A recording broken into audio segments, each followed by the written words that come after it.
Hey guys, how's it going? Welcome back to the logs. Welcome back to voice logs. And welcome back to fun time. I hope you're having an awesome day. I hope you're having an awesome time. Hope life is good. Now, let's just jump right into this episode. This episode is going to be a little bit about my alma mater. Now, kind of feels very weird to say. In undergrad, I went to Loyola University in Chicago, and it was a very, very rewarding experience to go to a university, a private university, that's based in the Catholic faith, the Jesuit tradition, and I just wanted to talk a little bit about that and how that I those ideals and the ideas that are founded within that belief, uh, kind of represent themselves in how you learn and the methods of learning and growing. Because I think there's a very specific and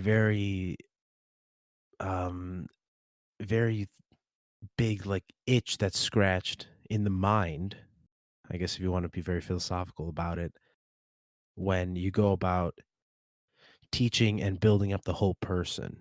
Because the one of the ideals of the Jesuit tradition, and again, this episode is not gonna be a religious-based episode. The school, Loyola University, is not a religious school where only Catholics go. I'm not Catholic. The Anybody can go to this university, and anybody can experience this method of teaching students. And I don't I hope not. I don't think it's gonna sound like, oh, it's very culty, very hush hush about things like that, like very by the book. You have to learn it this way. No, no, no, because that's not how the Jesuit tradition is founded. One of the ideals, like, of the Jesuit tradition, Ignatian,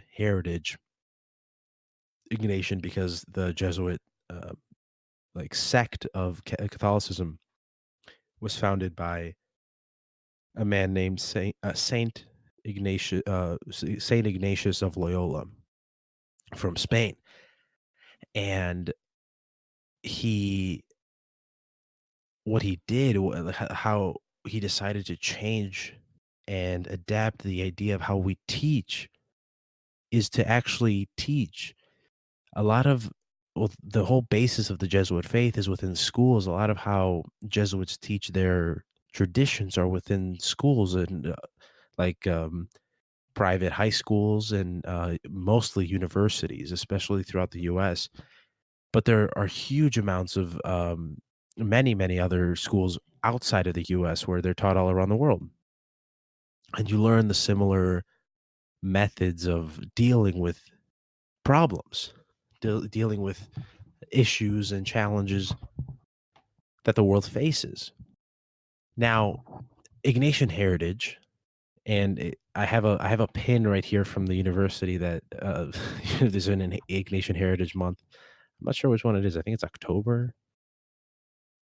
Either way, Ignatian Heritage Month follows in the footsteps of one of the, I guess you could say, slogans of the Jesuit tradition. It is a faith that does justice, and that means a lot to me, and I think it means a lot to a lot of people, because a faith that it doesn't necessarily mean that you have to have faith within a religion. It's just faith in something, faith, say, in your government, faith in yourself, faith in other people. And that faith, when it finds itself within yourself, the individual person, it should be aiming for justice. And now, what do we mean by justice? We're talking about using your knowledge, using your growth, and using yourself to fight for others. Especially since we are in these positions, right, as students of a Jesuit private Catholic university, we are inherently more privileged than a lot of people, right? We can go there. We have the time, we have the money, and we have the energy and the ability to go to a school like this and to experience this way of teaching and to learn in this way and things like that. We have those abilities, so we should use them to help others. And that's where I find a lot of what it means to within a faith that does justice. Because you have to believe in something. Everybody has to believe in something. And it's anything. As long as you find a belief in something that grounds you. If you believe that it is religion and it is, God and so forth, you anchor yourself in those beliefs, and hopefully those beliefs are good beliefs, and they're going to carry you through and carry you into a just life. If you believe that laws and government and policy are all right, I mean, not necessarily meaning that they're all the end all be all. Of course they can change, but if you believe those are the right and that is the right, then you believe in something. Everybody has to believe in something. Otherwise you can't live. Now, what does it have to do, or where am I going with this rather?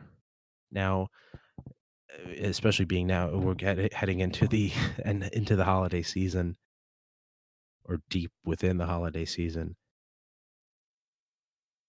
we're becoming, or we kind of revert back to these very homey ways of life, right? At least hopefully, where it's home for the holidays, things like that.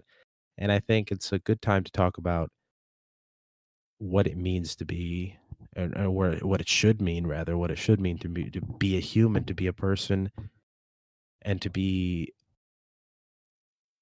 a being within a society. And I think when you go about learning to be a good person, I think it's the way that it's taught at a school like Loyola. At least to me, it's one of the best ways of teaching it, because to be a good person, you have to be a whole person. And to be a whole person, you have to learn many, many things. You have to grow in many different ways. And it takes time and it takes effort and it takes energy and it takes a willpower. And now I'm not saying, you everybody that goes to Loyola is, that's inherently good because they're going there. And I'm not saying that anybody who doesn't go to Loyola is inherently. For not going there.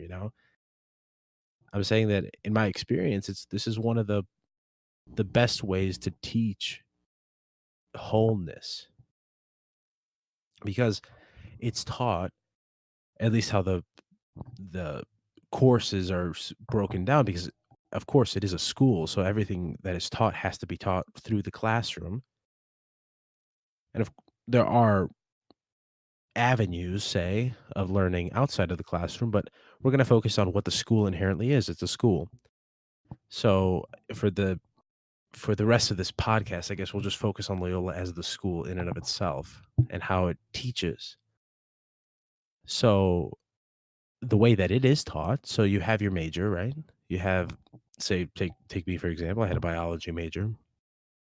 You have your major that is your major. So a lot of those classes are specific to the major.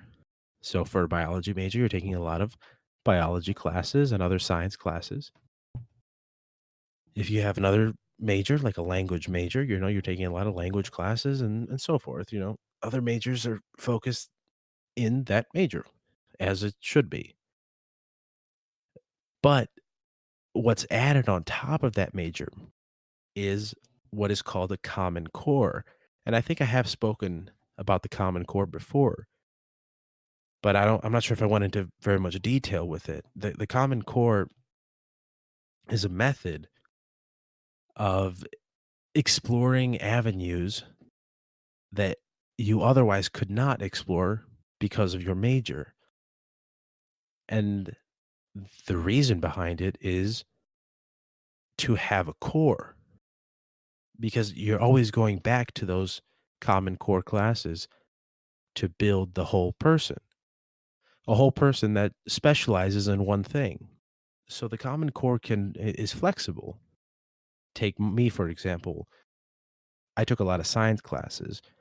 So the common core is flexible in such a way where I don't have to take a common core science class because I'm doing science anyway, right? Why would I take an extra class or why would I have to go out of my way to take another science class when I'm already doing science?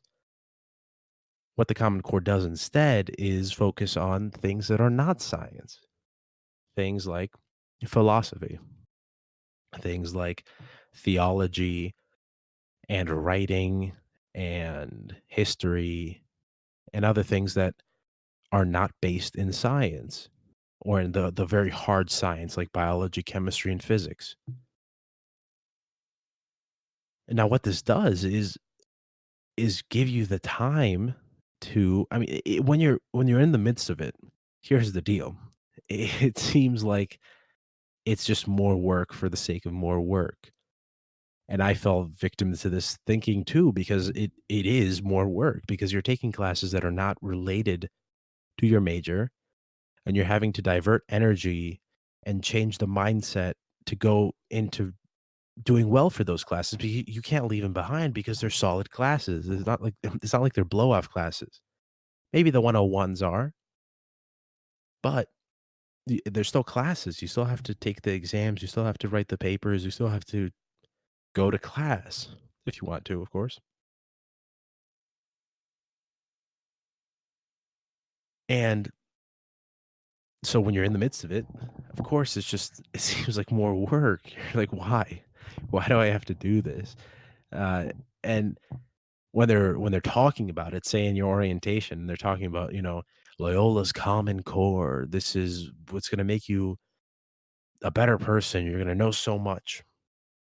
You're just like, oh God, this is the just generic, corporate sort of talk where this is our idea and this is how it's going to make you better. And this is why you should come to Loyola. And this is why you should give us your money and this and that. It's just kind of like the spiel.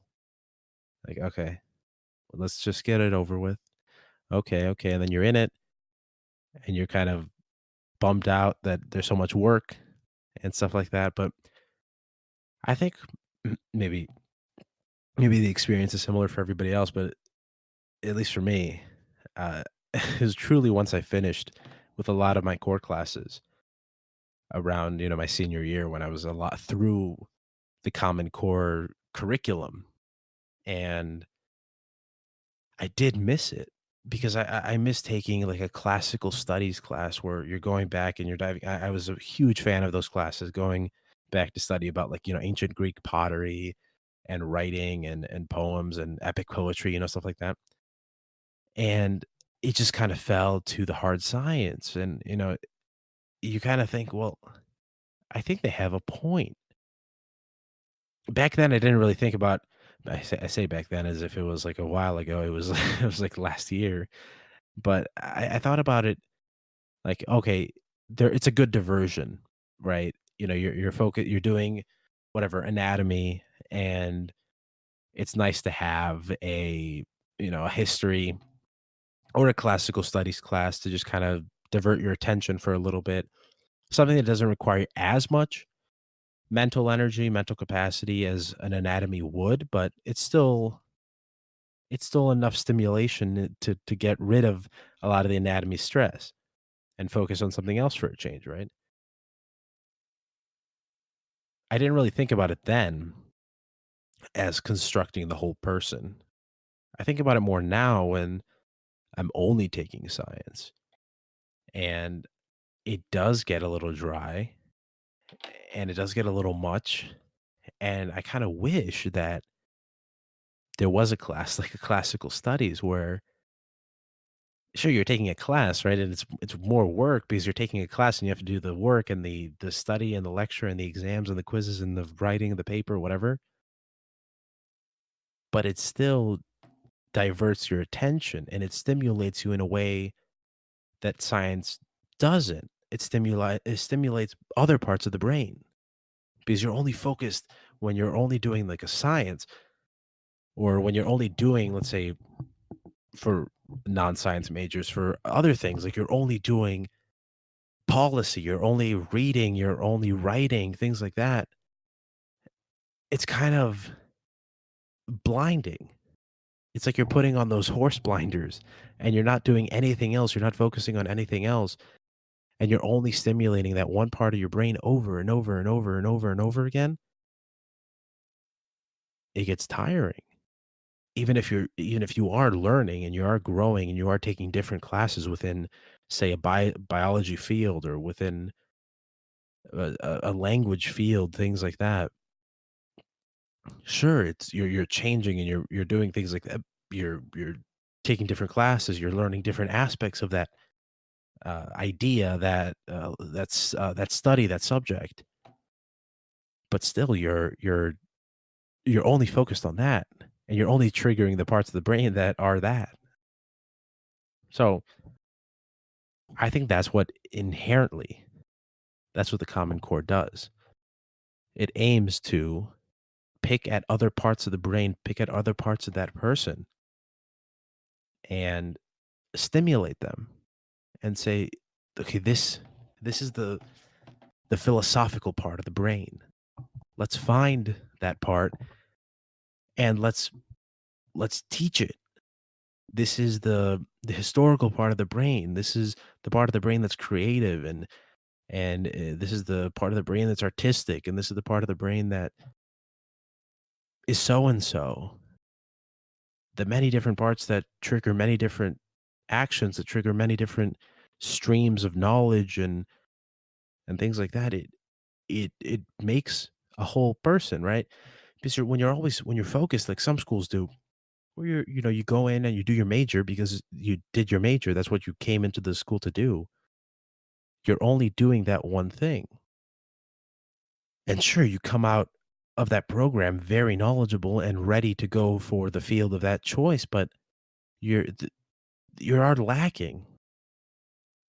And I've talked to people like that where they are lacking in things like understanding minor history. Just like, I'm not saying going back like a historian, but just understanding pieces of history that are important just to know. Things like picking apart critical thinking questions in philosophy, where your understanding is taken like highly into consideration, and is very specific, and is only because you have grown and you have learned in that field. It's an aspect of critical thinking that you can't really do in a science class if you haven't taken say a philosophy class. And especially now, especially when this episode is coming out around the holiday season, when we're talking about wholeness and return to home and to people, I think it's really important that we focus on becoming whole people, because if we're not whole, then we can't understand truly ourselves, and we can't understand others. A huge aspect of the Jesuit faith is something called discernment. And discernment is a method, it's truly a method of critical thinking that focuses on being able to sort of distinguish something, to perceive and to kind of think critically about an issue, and to judge upon that issue and kind of make a knowledgeable conclusion. And it falls very much in line with the idea of a faith that does justice. It's a method of taking an issue, taking a problem, be that a minor issue like a disagreement between friends, or a major issue like a political change or law or things like that. and it allows you to look at every aspect and think critically about them, not just on its base thing like X versus Y, but what is X? And how can X affect Y? And how can Y affect X? And how either of those two things affect Z, you know? It's a method of critical thinking that's not widely taught. And it's kind of crazy because a lot of high schools nowadays, at least many of the ones that I've seen and I've gone to, are focused on critical thinking as like the big new thing. And I don't know why it's a big new thing if the Jesuit tradition and the ideas of discernment go back to 1540. Why are we just catching up now everywhere else in like the public high schools and things like that? I think that in order to teach well, you have to teach a whole person and you have to function within that person because when you when you are going and making an effort to teach someone, you should be teaching a human. You should be trying to teach a person that's going to enter a society, like your society, for example, and make a difference, make a change, and and hopefully for the better. So, if you can gain one thing from this episode, it is to be that change and to understand how and why it's important to become that whole person, to learn and and it seems like I'm really talking about going and learning things that you don't know, but it is that is what it is. Like, it's like, "Oh, am I supposed to just go and like read up on history? Is that what you're telling me to do? Am I supposed to go and learn all of philosophy? Is that what you're telling me to do?" No, because even in those classes that I took, history or philosophy or things like that, I didn't learn everything about philosophy or history, but I think it's important that even like the little amount that you learn, it does help you in a way. I think you can compare it very well to that episode. Remember, I was talking about. I think it's episode 4 of Voice Logs, where I was talking about Amr Diab, and I was talking about like music and listening to music of cultures that you don't necessarily know too much about. And in that episode, I mentioned that uh, in doing so, you're learning about that culture, and I think it's very much true in what I'm talking about now. In doing so, you're learning more about culture, hopefully other cultures, but also your own. Water break. I need to clear the throat. Um, what was I saying? Uh, so yeah, and I hope I don't sound like I'm on this like this mountaintop and saying, "Oh, this is what you should be doing, young children, because I'm the smartest one." Excuse me. Because I'm the smartest one in the room, and you should be listening to me, and you should do this and do that, and go to Loyola. I'm definitely not telling you to do any of that. What I am hopefully telling you is my experience and what I think is a good way of approaching something like learning and something like growing, because it's in undergrad that you're growing, I believe. When you're going through your education, your primary education, secondary education, high school, things like that, I th- I think that's when you're learning. And sure, you are growing, but I don't think you're forming your adulthood yet because you're not an adult. I think it is in undergrad where you're forming what you will be in adulthood and throughout the rest of your life. That those years in elementary, middle, and high school, I think you're preparing yourself to launch into that undergrad career. And this is to say, and well, for one, sorry, this isn't to say that it's only in that undergrad time, those 4 years going to university, that's like the only way to grow into a person, because a lot of people don't do that. A lot of people don't go to university. A lot of people go to technical schools or they go to the military or things like that. But I'm saying it's those few years after high school where you're learning how to cope with life outside of the bubble. Because if you're going to university, excuse excuse my dog.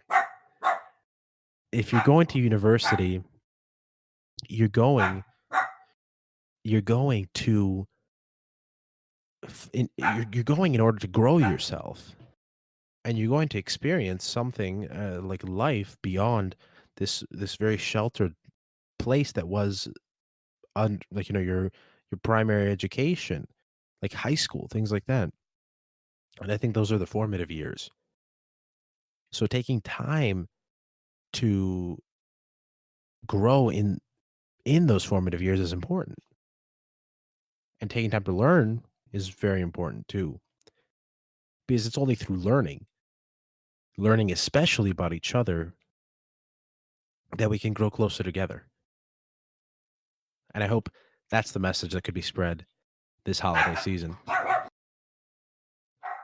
If my excited barking dog is any indication, I think it's time to wrap up this episode. Thank you guys for listening to this episode of Voice Logs. I hope you have a great day. I hope everything's been awesome for you.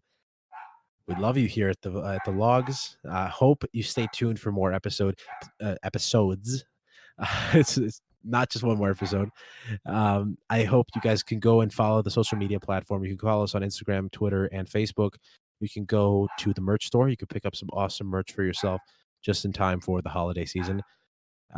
Look out on the social media pages too. Look out for deals for those social media, for those items of clothing and things like that. Some awesome merch.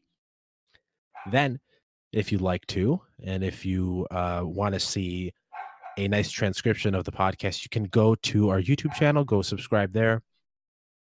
And that's it. Follow the logs anywhere you listen to podcasts.